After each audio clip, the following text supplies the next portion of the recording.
My name is Arden, and I'm a 32-year-old fashion consultant living in sunny Los Angeles. Life here seems like a dream, gorgeous weather, beautiful beaches, and a social life that's always lively. My husband, Grayson, is a high-ranking software engineer, and together, we've built a life many would envy. We have a stylish home, filled with modern decor, and most weekends are packed with brunches and outings with friends. Everything seemed perfect, or at least that's what I thought. Things started to unravel when Grayson's younger sister, Romy, lost her job. She's 27, struggling to find stability, so when she asked to stay with us, I agreed. Family sticks together, right? I hoped that welcoming her would strengthen our bond. But little did I know, saying yes would lead to a nightmare. At first, it was fine having Romy around. We made her feel at home, and she joined in our routines. But then, strange things started happening. My favorite watch disappeared from the dresser one day. When I asked Romy, she just laughed and said, "Oops, I thought it was mine." I brushed it off as a silly mistake. But then other things went missing, a diamond ring, some of my makeup, and even a designer handbag. Each time I brought it up, she'd laugh it off, saying, "Oh, I didn't mean to take it." Grayson seemed to always defend her. "Romy's just having a hard time," he'd say, brushing off my concerns. The breaking point came when I noticed money missing from my personal lockbox. I kept it there for emergencies, and I was sure about how much was inside. But when $3,000 went missing, I panicked. I knew something was wrong. When I told Grayson, he shrugged it off. "Maybe you spent it without realizing," he suggested, not even looking up from his laptop. I felt completely alone, dismissed by my own husband. That's when I decided to take things into my own hands. I needed proof. I xandered a few bills with invisible ink and set up a hidden camera in my walk-in closet, where I kept my lockbox. I knew it was risky, but I needed to know the truth. Days went by, and I checked the footage daily, anxiously waiting. Then, on the fourth day, I saw it. There she was, Romy, going through my lockbox and taking the xandered bills. She even took one of my rings. Seeing her on camera was both a relief and a betrayal. Armed with the footage, I decided it was time to confront her. I found Romy in the living room, casually scrolling through her phone. "We need to talk," I said, trying to keep my voice calm. "I know you've been taking money from my lockbox. I have proof." Her face twisted, and she denied it. But when I showed her the footage, she smirked. "Grayson will never believe you over me," she sneered. Her confidence shook me. I couldn't believe how manipulative she was, but I was determined to expose her. The next family gathering was a perfect chance. It was supposed to be a celebration for Grayson's recent promotion, and his whole family was there. I was anxious, rehearsing what I would say in my head. I knew it might cause a scene, but I had to speak up. As Grayson stood up to give his toast, I felt a surge of determination. When he mentioned his gratitude for Romy, I interrupted, saying, "I have something important to share." Grayson looked at me, surprised. "Arden, not now," he said, but I pressed on. "Romy has been stealing from me. I have proof." Gasps filled the room, and I could see the shock on everyone's faces. I pulled up the footage on my phone, showing Romy rummaging through my lockbox. Silence fell over the room as they watched. Romy tried to defend herself, accusing me of setting her up, but her confidence was fading. But just as I thought Grayson might finally understand, he turned on me. He looked furious. "You've humiliated her in front of everyone. How could you do this?" he shouted. Then, in a shocking moment, he slapped me across the face. The room fell silent as I stumbled back, stunned. I had never imagined he would go so far. My family-in-law looked on, shocked, while Romy stood there, smirking, clearly pleased with how things had turned out. Grayson's next words shattered me. "Get out of my house, Arden. I want a divorce." I was in disbelief. Tears welled up as I left, feeling like my whole world had crumbled. I had stood up for myself, but it seemed I had lost everything. That night, I stayed in a hotel, my heart broken, yet deep down, I knew I couldn't let this be the end. The next morning, I called my best friend, Everly. She'd been my rock since college, and I needed her support. "Grayson hit me and said he wants a divorce," I sobbed. Everly, always the strong one, urged me to protect myself. Arden, you have to get a lawyer. Stand up for yourself, she said. Her words gave me strength. I met with a divorce attorney who specialized in cases involving emotional and physical abuse. Sitting in her office, I felt a renewed sense of purpose. I realized I had to reclaim my life and my dignity. This was only the beginning, and I was ready to face whatever came next.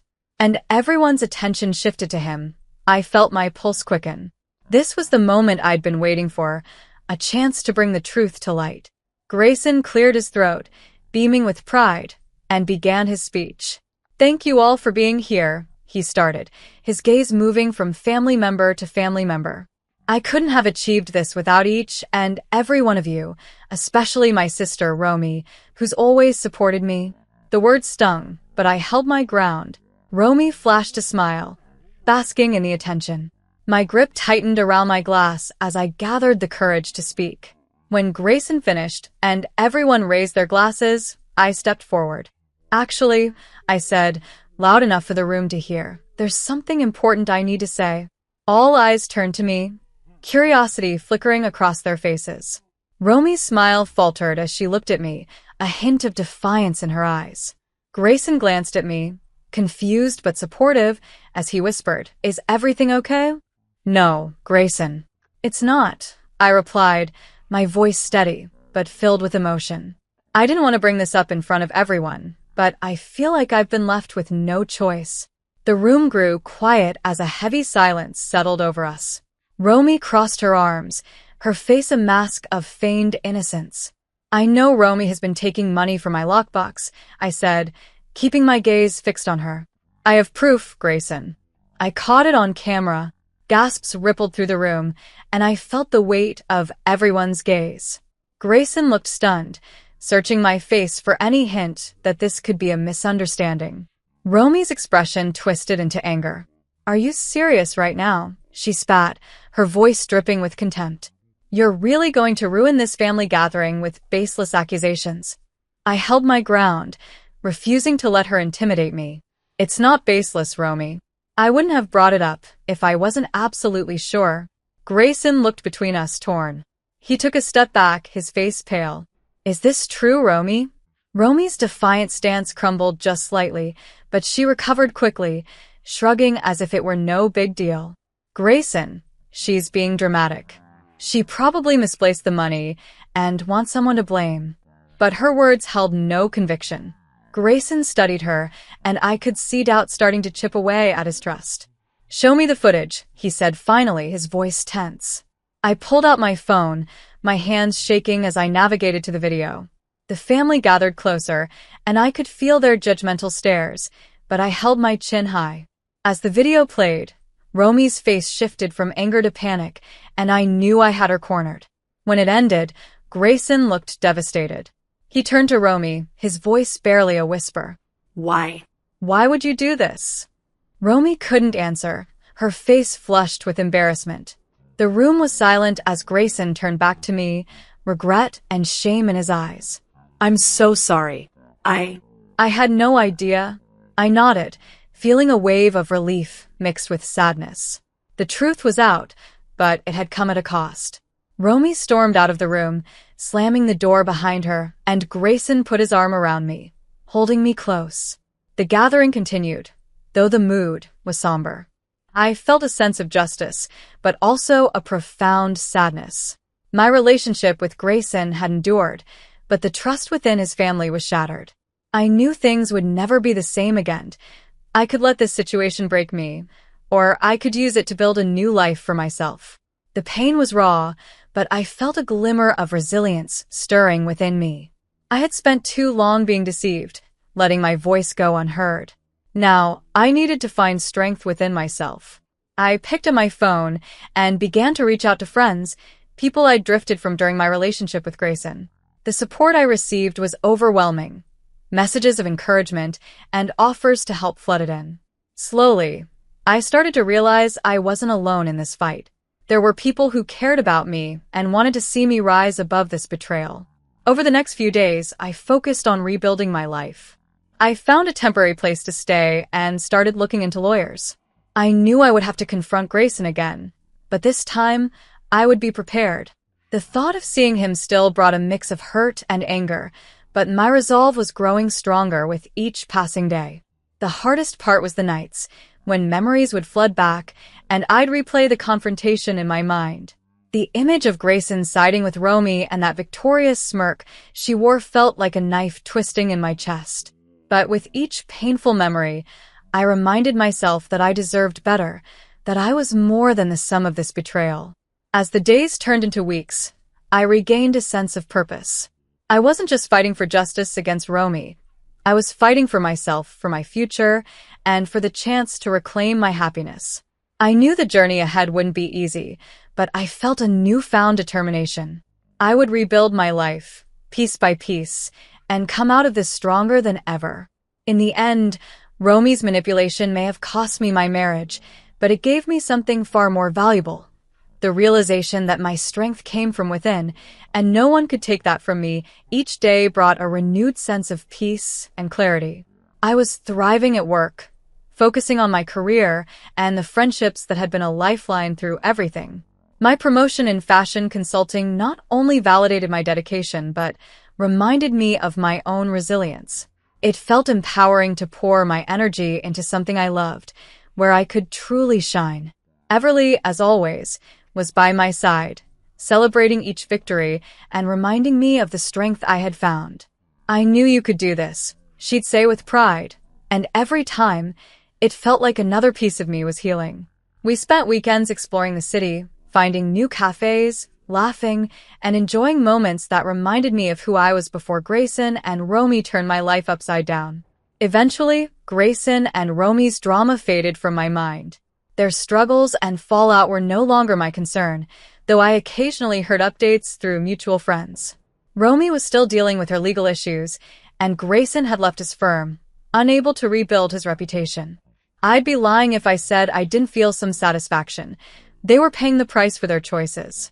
But as time went on, I felt my focus shift inward, away from the pain they'd caused and toward the life I was building. One evening, I stood on my apartment balcony, watching the city lights. For the first time in a long while, I felt free. My heart was no longer weighed down by betrayal or resentment. Instead, I felt a lightness, a hope for what was to come. I had learned to stand up for myself, to walk away from those who didn't deserve my love and loyalty, and to build a life that reflected my values. I knew challenges would come, but I also knew I was stronger than I'd ever been. This journey had taught me that my happiness, self-respect, and independence were worth fighting for. As I took a deep breath of the cool evening air, I felt ready for whatever came next, no longer looking back but fully embracing the future that lay ahead. In the following weeks, I focused entirely on rebuilding both personally and professionally. With my divorce proceedings in full swing, each step I took brought me closer to creating a future that felt authentically mine. Although the legal battles stirred up anxiety, they also ignited a sense of hope, empowering me to face each challenge with renewed determination. One afternoon, my lawyer, Sloan, called with news that nearly took my breath away. "Arden, we've secured a settlement agreement with Grayson," she said. My heart raced as she continued, "You'll receive a fair share of the assets, and we'll ensure a restraining order is in place to prevent any unwanted contact." "Thank you, Sloan," I managed, my voice filled with gratitude. This victory symbolized my freedom, a monumental step in reclaiming control over my life. That evening, I decided to celebrate. I called Everly, inviting her over for a small housewarming party to xander this new chapter. "We need to toast to your fresh start," she exclaimed. I spent the next few hours setting up snacks and arranging flowers, enjoying the serenity and joy that filled my apartment for the first time. When Everly arrived, she came bearing champagne. "To new beginnings," she toasted, raising her glass, "and to kicking toxic people out of your life." We laughed, sharing memories from college, reveling in a rare and genuine happiness. A few weeks later, during a morning walk with Lawson, the rescue dog I'd recently adopted, I bumped into an old acquaintance, Xander, from the fashion industry. "Arden, it's been ages." "How have you been?" he asked, his warm smile easing me into the conversation. I'm doing well, actually, I replied, keeping it light. Just coming out of a rough patch. He nodded knowingly. I heard about Grayson and Romy. You've shown incredible strength, Arden.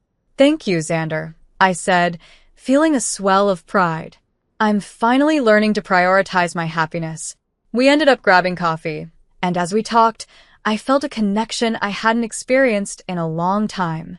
We exchanged numbers, and for the first time, I allowed myself to consider the possibility of new relationships, no longer held back by the weight of the past. One evening, an unexpected message from Grayson appeared on my phone. I just wanted to say I'm sorry. I realize now how much I hurt you. I hope you find happiness. His words stirred old wounds, but I recognized he was finally acknowledging the pain he'd caused. I took a deep breath and responded with grace and clarity. Thank you, Grayson. I appreciate your message, but I need to focus on myself now. I wish you well, but I cannot go back. With that, I felt a profound weight lift. I was truly closing the door on the past. As I settled in for the night, Lawson curled beside me. I reflected on everything I'd been through. This journey had not only been about survival, it was about transformation. I'd learned the importance of self-respect, the power of standing up for myself, and the strength in embracing the unknown. Each day, I grew more resilient, ready to welcome whatever life had to offer. I'd faced betrayal, but through it, I had found a resilience I didn't know I possessed. Sometimes I realized losing everything is the first step toward finding yourself and building a brighter, more empowered future. As I drifted to sleep, a deep sense of peace filled me. The road ahead was uncertain, but for the first time in a long time, I was ready to face it. One step at a time, in the days that followed, I found myself settling into routines that brought a surprising sense of stability and comfort.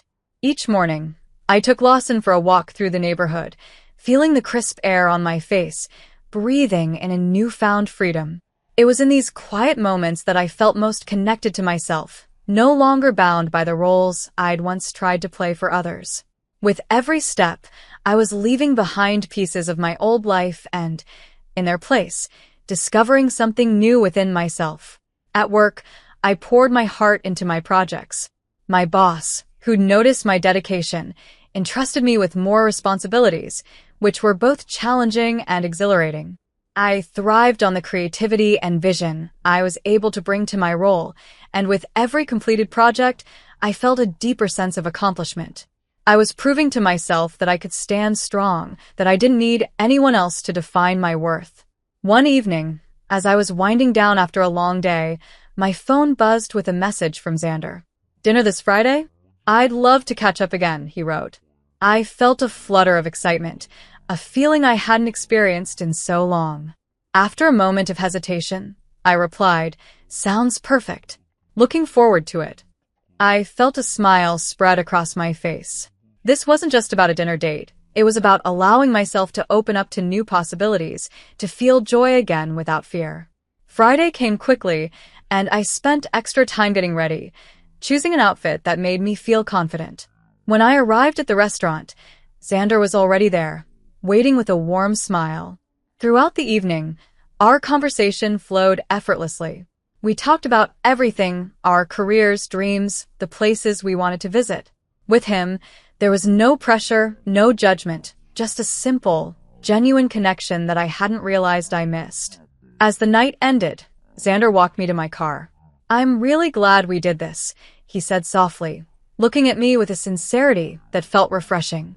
"Me too," I replied, feeling a warmth bloom in my chest. I realized then that I was finally letting go of the past.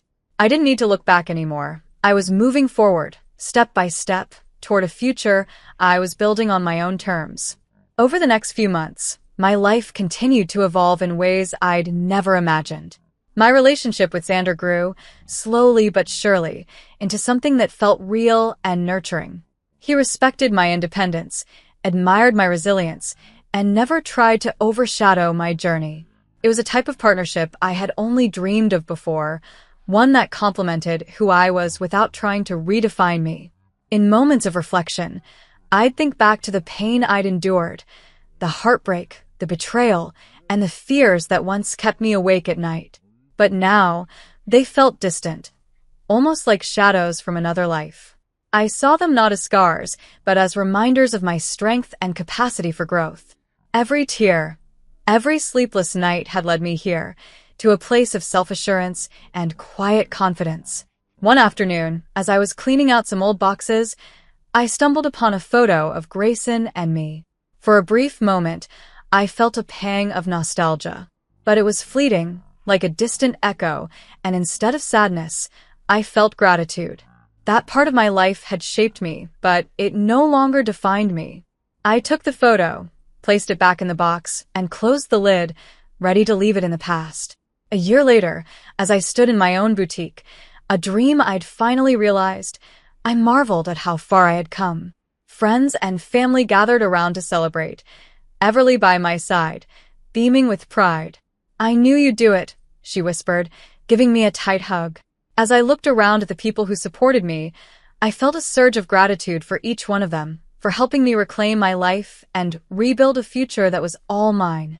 Looking back, I realized that what I had once seen as the end was, in reality, the beginning.